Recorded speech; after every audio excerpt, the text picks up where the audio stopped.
I'm Chad Otis. Welcome to Brightly Storytime.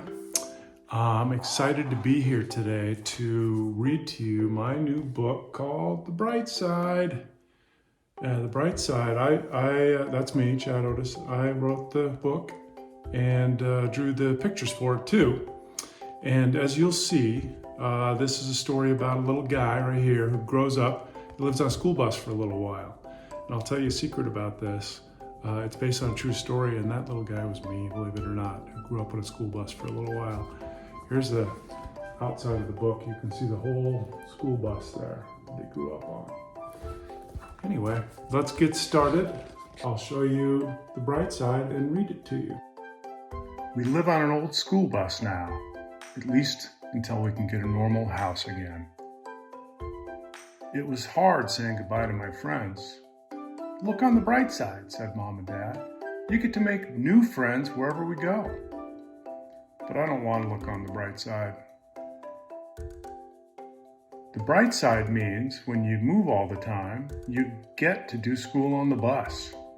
And when you have mostly just bread and ketchup, you get to make pizza toast instead of real pizza.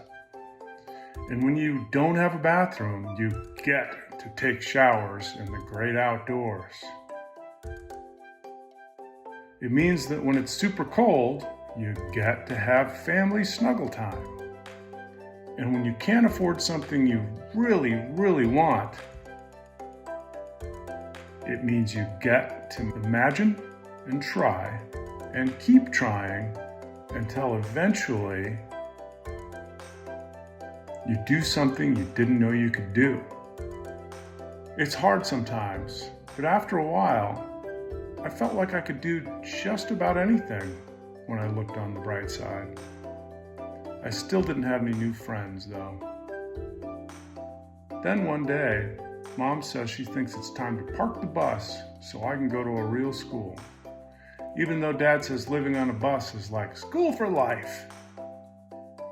I'm excited to finally make some new friends, but it's my first time at a real school. My insides feel jumbled up.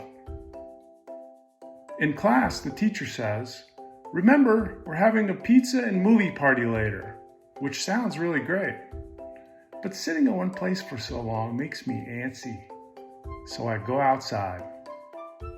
The teacher says I need to stay inside and pay attention. So I stay inside and pay close attention to making a drawing. But the teacher says I need to pay attention to her. Real school is very different from bus school. Everyone knows how everything works.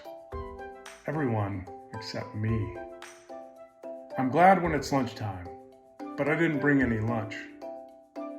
On the bright side, I find some leftovers. I'm even more glad when the bell rings for recess. It seems like a good time to make new friends. But it doesn't look like anyone needs a new friend. Then I see some kids playing with their hero pals. I tell them all about my hero pal, but they don't seem to get it. Maybe because I made him up? I start to worry that none of these kids will want to be my friend. I'm pretty sure they don't live on a bus or take showers outside or have family snuggles to stay warm, like me. It's hard to look on the bright side today. Back in class, the teacher has some bad news. The pizza oven is broken and the movie screen is stuck. "I'm really sorry, but the party is canceled," she says. "We just can't do it." But I have an idea.